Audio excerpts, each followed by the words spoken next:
Hello friends, welcome to Tamil ecommerce. So நம்மளோட சேனலில் கேம்பெயினை பற்றி பேசி ரொம்ப நாள் ஆச்சு, கிட்டத்தட்ட ரொம்ப பல மாதங்கள் ஆச்சு. ஸோ இந்த வீடியோவில் அடுத்த கட்டமாக ஒரு கேம்பெயின் எப்படிலாம் ஒர்க் அவுட் ஆகும், அதை எப்படி கரெக்டாக பயன்படுத்தணும் அப்படின்றது எல்லாமே இந்த வீடியோவில் கொஞ்சம் டீட்டெயிலாக பார்க்கலாம். ஸோ வாங்க வீடியோக்குள்ளே போகலாம்.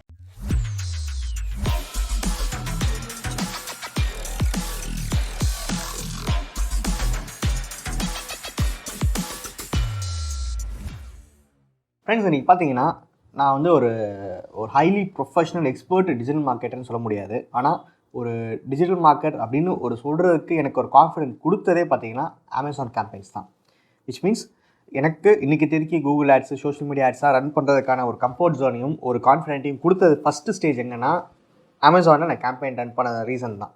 அமேசானில் நான் ஃபஸ்ட் டைம் கேம்பெயின் ரன் பண்ணி அதில் எனக்கு ஏற்பட்ட லாஸஸ், சக்ஸஸ் இது எல்லாமே பார்த்து அதுக்கப்புறம் ஒவ்வொரு விஷயமாக நான் அதை கஷ்டப்பட்டு கற்றுக்கிட்ட விஷயங்கள் எல்லாமே எனக்கு இந்த டிஜிட்டல் மார்க்கெட்டிங்கில் ரொம்ப யூஸ்ஃபுல்லாக இருந்துச்சு. கிட்டத்தட்ட எப்படின்னா, ஒரு டிப்ளமா படித்த பையன் வந்து இன்ஜினியரிங்கில் செகண்ட் இயரில் ஜாயின் பண்ணுற மாதிரி இருந்துச்சு. இன்ஜினியரிங் வந்து எப்பவுமே +2 முடிச்சுட்டு ஃபஸ்ட் இயர்லேருந்து ட்ராவல் பண்ணுவாங்க. டிப்ளமோ முடித்தவங்க ஸ்ட்ரைட்டாக செகண்ட் இயர்லேருந்து ட்ராவல் பண்ணுறாங்களா, அந்த மாதிரி ஒரு கம்ஃபர்ட் ஜோனை கிரியேட் பண்ணி கொடுத்துச்சு. அந்த அளவுக்கு யூஸ்ஃபுல்லாக இருந்துச்சு.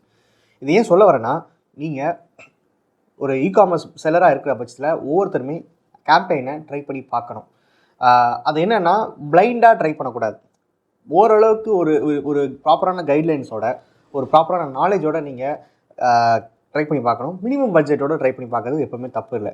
கிட்டத்தட்ட எப்படின்னா, ஒரு சேஃப்டி வெஸ்ட், ஹெல்மெட்ஸு, இந்த க்ளவுஸ் இதெல்லாம் போட்டுகிட்டே ட்ராவல் பண்ணுற மாதிரி தான். கீழே விழுந்தாலும் லைட்டாக தான் அடி வாங்குற மாதிரி கேம்பெயினை ப்ராப்பராக கற்றுக்கிட்டு நீங்கள் பண்ணும்போது மேக்ஸிமம் லாஸ் ஃபேஸ் பண்ணாமல் ஒரு சஸ்டெயினாக நீங்கள் ட்ராவல் பண்ணலாம். இது நம்ம செல் ஸ்டோரி நிறைய பேர் சொல்லியிருக்காங்க.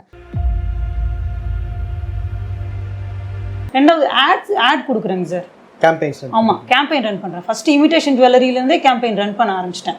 அப்படியாவது தெரியுமா, அதாவது ஒன்று சொல்லுவாங்க இல்லை, யாருமே இல்லாத கடைக்கு என் பாட்டியை யாருக்கு பாட்டி ஏற்றுற அப்படின்ற மாதிரி. நம்ம ஷாப் இங்கே இருக்குன்னு யாருக்கு தெரியும்?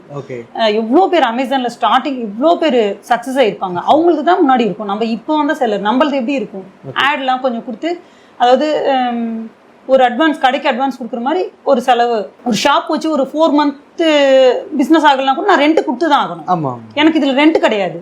கொஞ்சோண்டு நான் கேம்பெயின் மட்டும் ரன் பண்ணேன்.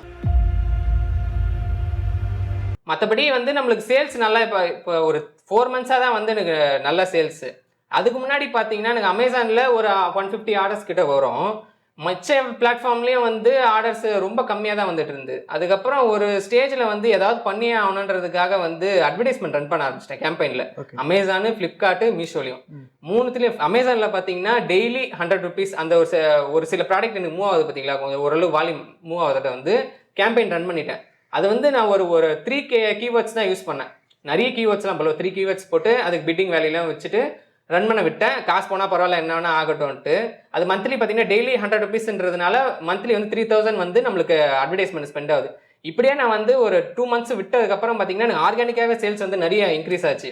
ஸோ இப்போ நீங்கள் பார்த்த செல்லர்ஸ் எல்லாமே பார்த்தீங்கன்னா கேம்பெயின் ஒரு விஷயத்தை ரொம்ப அக்ரெசிவாக பண்ணாமல் ரொம்ப மினிமலாக பண்ணி ஜெயிச்சவங்க, அக்ரெசிவாக பண்ணுறவங்களும் இருக்காங்க. ஓகேவா, ஒரு நாளைக்கு 20,000 30,000 கேம்பெயின் ரன் பண்ணுறவங்களும் இருக்காங்க. கார்பரேட் லெவலில் மினிமம் பட்ஜெட் மாதிரி 100 300 இந்த மாதிரி பண்ணுறவங்களும் இருக்காங்க. ஸோ இங்கே அமேசான்ற ஒரு விஷயம் எனக்கு ரொம்ப கம்ஃபர்ட் ஜோனை கிரியேட் பண்ணிடுச்சு. எனக்கு ஃப்ளிப்கார்ட், மீஷோவில் இந்த கேம்பெயின் ரன் பண்ணுறதுக்கு உடன்பாடே இல்லை. நான் யாருக்குமே ரெக்கமெண்ட் பண்ணவே மாட்டேன். Meesho is one of the worst marketplace for campaigns. So மீஷோவில் கேம்பெயின் நீங்கள் பண்ணவே பண்ணாங்க. முடிஞ்சால் டெய்லியும் பாருங்கள், கேம்பெயின் செக்ஷனில் அவங்களே கூட ஒரு கேம்பெயினை போட்டு விட்றாங்க. அந்த மாதிரி நிறையா இதெல்லாம் போயிட்டுருக்கு. ஸோ அதை ஆஃப் பண்ணி வச்சுருங்க. ஃப்ளிப்கார்ட்லேயே வந்து எனக்கு சுத்தமாக பிடிக்கல. அப்படியே சார் அமேசானில் மட்டும் கேம்பெயின் உங்களுக்கு ரன் பண்ண பிடிக்கும்னு கேட்டிங்கன்னா, அமேசானில் ஒரு செல்லர்ஸ்க்கு நிறைய வாய்ப்பு கொடுக்குறாங்க. 3 விதமான டார்கெட்டிங் பண்ணலாம் அமேசான் கேம்பெயின் ரன் பண்ணும்போது. ஃபஸ்ட்டு வந்து PPC கேம்பெயின் பார்த்துக்கிட்டிங்கன்னா, ஆட்டோமேட்டிக் கேம்பெயின், மேனுவல் கேம்பெயின் 2 விதமான கேம்பெயின் ரன் பண்ணலாம். அதே மாதிரி ப்ராடக்ட் டார்கெட்டிங் ஒன்று இருக்குது. ஓகேவா, ஸோ இந்த மாதிரி 3 விதமான டைப்ஸ் ஆஃப் கேம்பெயின் நீங்கள் அமேசானில் ரன் பண்ணலாம். ஸோ இந்த ஆட்டோமேட்டிக் கேம்பெயின் எல்லாமே வந்து எப்படி ரன் பண்ணலான்னா, என்னோடய ப்ராடக்ட்டுக்கான ஆடியன்ஸ் யாருமே தெரில. விச் மீன்ஸ் என்னென்னா, நாங்களாம் என்ன பண்ணுவோம்னா, ஆட்டோமேட்டிக் எனக்கு என்னோடய ப்ராடக்ட்டுக்கு யார் ஆடியன்ஸ் தெரிஞ்சால் கூட ஆட்டோமேட்டிக் கேம்பெயின் ரன் பண்ணுவோம். ஏன்னா அது ஒரு 1 வீக் ரன் ஆகும்போது அந்த ஆட்டோமேட்டிக் கேம்பெயினே வந்து யாரெல்லாம் எனக்கு ஆடியன்ஸ் இருக்காங்கன்னு ஒரு டேட்டா கொடுக்கும். ஸோ இந்த மாதிரி நான் இவங்ககிட்ட போய் காட்டினேன், இந்த கீவேர்டை வச்சு காட்டினேன், இந்த மாதிரி ப்ராடக்ட்டுக்கிட்ட போய் நான் உங்களோட ஆடை காட்டினேன், இவ்வளோ லீட்ஸ் வந்துச்சு, இவ்வளோ டிராஃபிக் வந்துச்சு அப்படின்னு காட்டும். ஸோ அதை வச்சு எனக்கு ஒரு ஐடியாஸ் கிடைக்கும் அந்த அனலிட்டிக்ஸ்லாம் பார்க்கும்போது. இப்போ ஒரு மேனுவலாக ஒரு கீவேர்ட் கேம்பெயின் நான் ரன் பண்ணும்போது எப்படி ரன் பண்ணோன்னா, 3 விதமான கீவேர்ட்ஸாக நம்ம பிரிச்சுக்கலாம். இப்போ ஷர்ட்ஸ் ஃபார் மென் அப்படின்ற கீவேர்டை ஃப்ரேஸு, ப்ராடு, எக்ஸாக்ட்னு பிரிச்சுக்கலாம். தெரியுமா உங்களுக்கு? ஷர்ட்ஸ் ஃபார் மென் அப்படின்றத என்னோட கீவேர்டுங்க. ஓகேவா? ஸோ அதை வந்து எக்ஸாக்ட்னு அர்த்தம். ஸோ எக்ஸாக்டாக இந்த கீவேர்டை டைப் பண்ணால் என்னோடய ப்ராடக்ட்டை காட்டுன்னு அர்த்தம். ஆனால் திடீர்னு என்னோடய ஷர்ட்டோட விலை ஒரு 500 இல்லை ஒரு 450 வச்சுக்கோங்களேன். இன்னொருத்தர் வந்து ஷர்ட்ஸ் ஃபார் மென் அண்டர் 500 அப்படின்னு சர்ச் பண்ணுறாரு. ஸோ அப்போ என்னோட ப்ராடக்ட்டை காட்டலாம் இல்லையா? அந்த கீவேர்டுக்கும் என்னோட ப்ராடக்ட்டுக்கும் சம்மந்தம் இருக்குது. ஏன்னா ஷர்ட்ஸ் ஃபார் மென்னு வருது, அண்டர் 500 என்னோட பட்ஜெட்டும் 450 ஷர்ட் தான் விற்கிறேன். அப்போ என்னோட ஷர்ட்டை காட்டலாம் இல்லையா? ஆனால் இந்த யோசனை வந்து எல்லாருக்குமே பார்ன் வித் டிஜிட்டல் மார்க்கெட்டிங் எக்ஸ்பர்ட்லாம் கிடையாதுங்க. இப்போது கேம்பெயின் க்ரியேட் பண்ணும்போதே இந்த கீவேர்டை ஃப்ரேஸாகவும் ஆக்டிவேட் பண்ணிக்கோங்க, எக்ஸாக்டாகவும் ஆக்டிவேட் பண்ணிக்கோங்க, ப்ராடாகவும் ஆக்டிவேட் பண்ணிக்கன்ற போது யாராவது ஒருத்தர் ஷர்ட்ஸ் ஃபார் மென் அண்டர் 500 அப்படின்னு சர்ச் பண்ணால் கூட நம்மளோட ப்ராடக்ட்டை கொண்டு போய் காட்டும். இதுக்கு பேர் வந்து ஃப்ரேஸ்ன்னு சொல்லுவாங்க. ப்ராடுன்னு பார்த்தீங்கன்னா almost similar to this keywords. ஒரு கிட்டத்தட்ட சினானிம்ஸ்மாக சொல்லுவாங்க. ஸ்வீட்டுன்னு சொல்லலாம், கேண்டீஸ்ன்னு சொல்லலாம், சாக்லேட்ஸ்ன்னு சொல்லலாம். ஸோ வாட் லைக் இது எல்லாமே பார்த்தீங்கன்னா ஒரே ரிலேட்டடான ஒரு ப்ராடக்ட் அப்படின்னால ப்ராடு வந்து ஷர்ட்ஸ் ஃபார் மென் அப்படின்ற கீவேர்ட்ஸ் ரிலேட்டடாக வேறு என்னென்ன சர்ச் பண்ணாங்களோ அதை கொண்டு வந்து காட்டிடும். இப்போ இந்த கீவேர்ட்ஸை ஒரு ஒன் வீக் நம்ம ரன் பண்ண வரோம். இதை வச்சு நிறைய அனலிட்டிக்ஸ் கிடைக்கும். இப்போ எனக்கு என்னென்னா ஷர்ட்ஸ் ஃபார் மென் அப்படின்ற கீவேர்ட் நான் கொடுத்துட்டேன், அதை விட்டுருங்க ஒரு பக்கம். ஷர்ட்ஸ் ஃபார் மென் அண்டர் 500 அப்படின்ற கீவேர்டுக்கு நிறைய இம்ப்ரெஷன் க்ரியேட் ஆகிருக்கு, நிறைய சேலும் நடந்திருக்கு. ஸோ இந்த கீவேர்டுக்கு நான் என்ன பண்ணான்னு கேட்டிங்கன்னா, ஸோ இந்த கீவேர்டுக்கு வந்து நான் வந்து பிட் வேல்யூ இன்க்ரீஸ் பண்ணுறேன். ஷர்ட்ஸ் ஃபார் மென்ன்ற கீவேர்டுக்கு வந்து இம்ப்ரெஷன் கிரியேட் ஆனாலும் லோ சேல்ஸ் தான் நடந்திருக்கு, கம்மியான சேல்ஸ் தான் நடந்திருக்கு. அப்போது அதுக்கு கொஞ்சம் குறைச்சி விட்றேன், ஏன்னா அது அவ்வளோ எனக்கு கன்வர்ஷன் தரல. ஸோ இப்போ ஷர்ட்ஸ் ஃபார் மென் 500 அப்படின்ற கீவேர்டுக்கு ஏன் நான் பிட் வேல்யூ ஏற்றணும்? பிகாஸ் இந்த கீவேர்ட்னால தான் எனக்கு அதிகமான ஆடியன்ஸ் வந்து கன்வர்ஷன் அதிகமாக இருக்குது அப்படின்னால கொஞ்சம் முன்னாடி வரட்டுமே, தப்பு கிடையாது.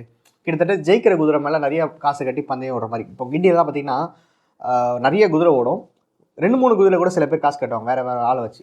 ஏன்னா அட்லீஸ்ட் இதில் ஏதாவது ஒரு இது ஜெயிச்சிருமேட். அதே மாதிரி பிட் வேல்யூ வந்து உங்களோட ஜெயிக்கிற கீவேர்டில் நீங்கள் இன்க்ரீஸ் பண்ணணும். அதுவும் உடனே 5 ரூபா 10 ரூபா இல்லை, ஒரு 50 பைசே, 1 ரூபி 50 பைசே அந்த மாதிரி இன்க்ரீஸ் பண்ணுங்கள். உங்களுக்கு சேஞ்சஸ் தெரிய நீங்கள் கேம்பெயினை ஆப்டிமைஸ் பண்ணணும். ஸோ இன்னொரு விஷயம் சொல்ல மாட்டேன், இந்த கீவேர்ட்ஸ் இதெல்லாம் ஓகே. ப்ராடக்ட் டார்கெட்டிங் என்ன தெரியுமா? இப்போ நீங்கள் வந்து ஒரு ஃப்ரெஷ்னர் லிக்விட் விற்கிறீங்க. அதாவது இந்த லிக்விடை நீங்கள் தண்ணியில் போட்டுட்டு உங்கள் துவைச்ச துணியை உள்ளே முக்கி எடுத்திங்கன்னா ஃப்ரெஷ்ஷாக இருக்கும், கலர் வந்து ஃபேட் ஆகாது. சார் கம்ஃபர்ட்டுன்னு சொல்லுங்களேன் அப்படின்னு சொல்கிறீங்க. இங்கே முக்கால்வாசி பேருக்கு அந்த சொல்யூஷன் பேர் கம்ஃபர்ட்டுன்னு தான் இருக்கும். பட் ஆனால் அது பேர் உண்மையில் என்ன தெரியுமா? லிக்விட் பேர் ஒரு கண்டிஷனர்னு சொல்லுவாங்க. ஓகேவா? இங்கே யாருமே வந்து conditioner for dresses, conditioner for கிளாத்ஸ்ன்னு சர்ச் பண்ண மாட்டாங்க. அப்போ என்ன பண்ணுன்னா, நீங்கள் கம்ஃபர்டபுளான ஒரு ப்ராடக்ட் நீங்கள் வச்சுருக்கீங்கன்னா உங்களோட கேம்பெயின் வந்து ப்ராடக்ட் டார்கெட்டிங்காக இருக்கும். ஸோ கம்ஃபர்ட் அப்படின்ற லிக்விட் பக்கத்துலேயே வந்து ஒரு பைனோ பாக்ஸ் கீழேயோ இல்லை அதுக்கு கீழே சஜஷன்லையோ உங்களோட ப்ராடக்ட்டை ஸ்பான்சர்டாக ரன் பண்ணுவாங்க.